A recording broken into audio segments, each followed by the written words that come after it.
سلام، خسته نباشید.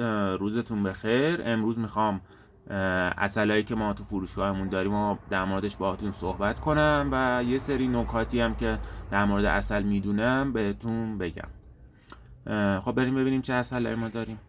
ببینید، ما عسل مصفای خانسا رو داریم که از قدیم تو شهرستان محلات خرید و فروش میشده. این عسل قیمتش کیلویی 150,000 تومانه و فکر نکنم ارزون تر از این عسل باشه، اما دادیم آزمایش و متوجه شدیم که 20% عسله. این عسل کولاس محلاته که ما به تازگی 2-3 ماه نمایندگی انحصاری فروشش تو شهرستان محلاته گرفتیم. خود تولید کنندش هم محلاتیه، آقای باندرخانی. این پیج اینستاگرامشونه، عسل کولاس، که من براتون زیر تگ میکنم.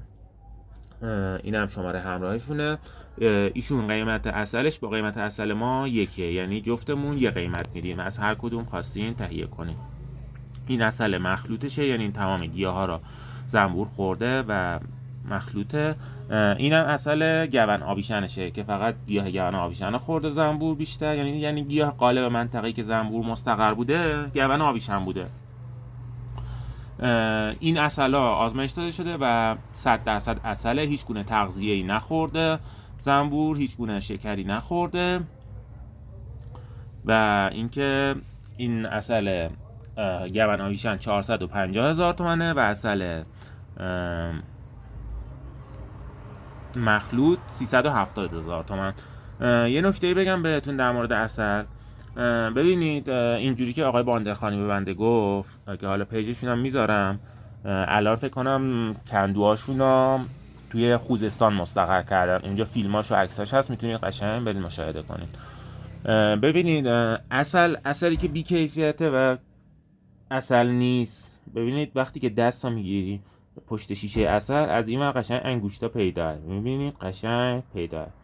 اما عسل خالص، ببینید این به نظر شفافتر میاد به نسبت این، ولی ببینید دستو میگیری و به سختی پیداه. حالا این عسل ببینید، عسل گون آویشن که واقعا فوق العاده است، نکنید ببینید یه چیز تاری پیداه. و اینکه در مورد عسل گون آویشن و عسل مخلوط کولاس و تفاوتش با این عسل، من واقعا اینا که وقتی که باز میکنید و بو میکنید قشنگ بوی پختگی و مربا میده این عسل.